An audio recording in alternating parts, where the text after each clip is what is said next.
Hello dolls, welcome back to my YouTube channel. My name is Angel Mix Swagger, and today my son is actually not Mix Swagger, but you guys are joining me on this journey in order to help articulate myself better in order oh my god in order to push original thought to the world. So yeah, I haven't filmed a thought in a while. I haven't filmed me, speaking and yapping to you guys in a while. That's strange. Doesn't mean I haven't been thinking though. I've still been thinking. So today's very random. It's not very random actually. It's today's thought is on how the nuance on being replaceable and not being replaceable. So on TikTok, I saw this TikTok sometime. Actually came in a time of my life.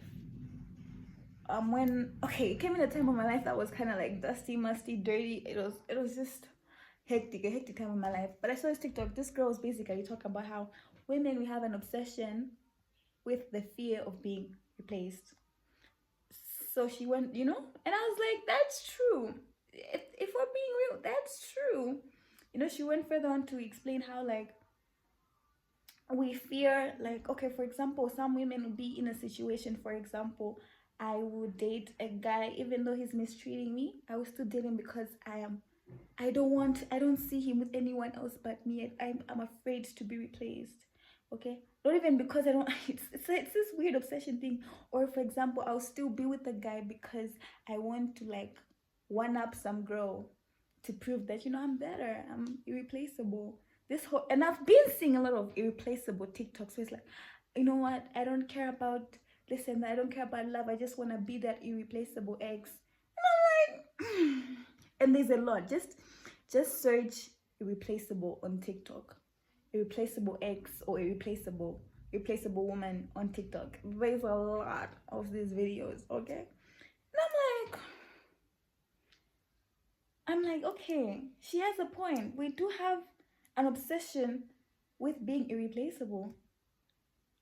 But the fact of the thing, and this is my stance in what she said, is actually before I go with my stance, let me also explain the other side of the nuance, which is,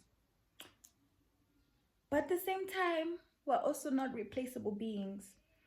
You get, because the connection I have with someone is not gonna be the same connection I'll form with someone else. Okay? Even if that person, that friend, that family member, that ex did you dirty, that connection that you had with them, it's not gonna be the same with the other person, because these are two different people. So in that sense, I guess a connection or a feeling cannot really be replaced per se, which kind of also proves like that whole that whole rebound rhetoric that people do to hurt themselves even more. I think have I ever rebounded? Not rebounded, but I fall in love easy. I used to fall in love easily. Like, it wasn't even a rebound, just me falling in love easily, like fast. I had no social clock. I was on the next. Am I adding myself to the? I think I'm adding myself to the internet. That's crazy. But yeah, guys. So you can't really replace a feeling that you had with someone, even if it was bad, even if it was good, whatnot. It's just, you can't replace that connection. You can't replace that feeling. You can't replace the memories that you had with the person. You get what I'm saying? So I guess that's the part that the part that I can say that I kind of adhere to. Like, I understand that nuance, that as much as people are replaceable, people also not we're also not replaceable in a way, because we're all individual beings. We're all our own type of beings. No matter how much you're going to try to get a replica of the person, you still can't you still can't replicate that feeling, that emotion, those memories, no matter how hard you try, because it's not them. If, God forbid, I lost a daughter, I can't bring in a new daughter in this life. God forbid, like, God forbid, I'm not wishing this on my life, God forbid, but I'm just saying, let's just say I had a child, and then let's just say maybe that child, let's not say I lost a child, that child went somewhere else, or that child has grown up. Let's just say that child has grown up, and I say I'm gonna have another child to replicate the feeling that I had with this child that's grown up. It's not gonna work. And the thing is, you're gonna try to morph someone into this thing. Anyways, I digress. I really digressed very far. I'm sorry, guys. Like I said, a warning, trigger warning. I am quite the yapper. But anyways, so my stance in this is that we are. I think every woman should. Not every woman. I also feel like that whole irreplaceable thing. I don't think it's only women that think that. I don't think it's only women that have the best you ever had type of mentality. Even men do have that mentality. I see it a lot. I see it a lot, and I'm like, oh. Sitting in my homeboy, sometimes I'm like, oh, who you feeling like today? Who you feeling like today? You get what I'm saying? I've also had that feeling of oh no, I'm so irreplaceable. And now, this is going to my favorite part of this discussion. I feel like I'm just ranting and rambling, but we're going to my favorite part of this discussion, especially on the irreplaceable side.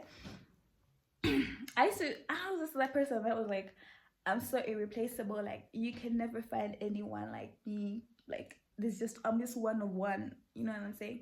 True. Really can't find anyone like me. I am one of one. So I'm also kind of adhering to the irreplaceable, to the people are not replaceable, rhetoric. I'm also adhering to that nuance.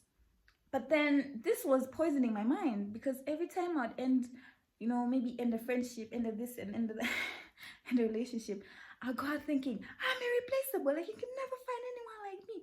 And then this gives you this just feeds your ego so bad. It does do something to your ego.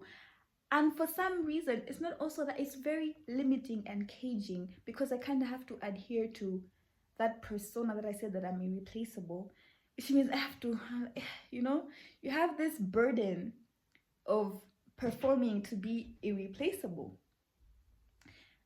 And then when I saw that video, and even before I saw that video, I think I said just thinking, it was even before I saw that video, I said realizing how replaceable I am. Because I said talking to myself, and I was like, I'm not really, it's not like I'm putting myself down, but I said telling myself like, girl, I think that was after a relationship ended. So I was like deciphering, and I was like, I want to decide, on my, you'll never find another one like me. Those type of reposts in them reposts. And I sat down before I even started doing those reposts. I sat down and I was like, girl, you think you're prayerful, but there's a girl that's more prayerful than you are. You think you're beautiful, but there's a girl that's more beautiful than you are. You think you're talented, you think you're, all these things that I think are very good qualities of me that make me very irreplaceable. Someone probably does it better. Someone one-ups me. So instead of thinking of this in a negative or I'm putting myself down way, it's kind of freeing. When I started realizing how replaceable I was, I freed myself.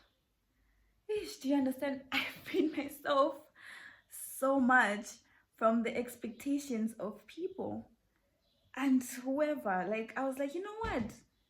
He can find, I was like, you know what? He can find a better version of me. And I don't need to care. I don't need to be bothered by it, because it's okay to be replaceable. That's what we are. We are placeholders. Sometimes we are placeholders. Sometimes you're in someone's life for a time, and then you get out. You know what I'm saying? So I just freed myself. And then I also started applying this to my life in general. My friendships, I was like, you know what? I'm very replaceable, because I like to also feel like I'm a very irreplaceable friend. You miss me when you dare cut me off. You know what I'm saying? Or sometimes I told I remember there was a time I used to think to my mom, you don't know that me, I'm a star daughter. Someone out there wishes they had me. And I was like, you know what? The freedom of realizing that you're replaceable, there's freedom in realizing that you're replaceable. So it's very liberating, because now I get to do what I want without these type of chains, or this type of box where it's I just have to be better. I just have to be better, be prettier, whatnot, I just have to, because I am irreplaceable. So I just have to be in his mind or her mind. I just have to be in my mother's mind. I just have to be in all these people's minds that I'm irreplaceable. But at the same time, as much as I said realizing like I'm very irreplaceable and that's freeing and whatnot, yada yada.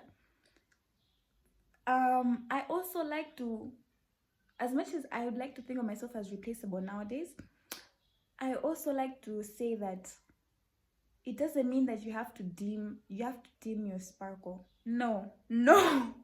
Don't dim who you are. Don't dim your personality. What I am saying, or what my understanding of this whole me thinking I'm replaceable, I'm thinking it's liberating, is that I don't get to be in a box and I can live freely the way I want to be. It means express things the way I want to do. I want to express things, do things I want to do, create things I want to create, love how I am meant to love, the way God meant for me to love, and all these things. It doesn't mean I have to dim my light. Because for one thing about me, I don't dim my personality. I like my presence to be noticed in each and every room that I walk into. Not like I'm like an attention seeker in that way. What I mean is, how do you go important rooms and stay quiet? Like how? That's what I mean. That's the type of rooms that I mostly like to be in. Like rooms that are full of intelligent people, rooms that are full of intellects, rooms that are full of people that create, people that write, people that are artists. I don't know, how do people go into these rooms and stay quiet? I feel like one time my friend, like, he told me this, like, because I went to church, and then he was like, I never even knew that you came to this church. Like, make your presence known, because people remember that, oh, there's that girl. That's how opportunities kind of come in. I don't mean strive to be the smartest in the room, strive to be the I know it all, I know every. No, just let people know that she's coming. That's Angel. Talk to people. Just be the smiley, friendly person in the room, and people will be like, that's her. So, anyways, guys, we're getting to the end of my ramble. Anyways, guys, I'd like to say thank you so much for 20 plus subscribers. Like, I know people are supposed to start saying thank you when they reach, I don't know, 100 subscribers or 1K, 100K or 1K subscribers, but I'm so grateful.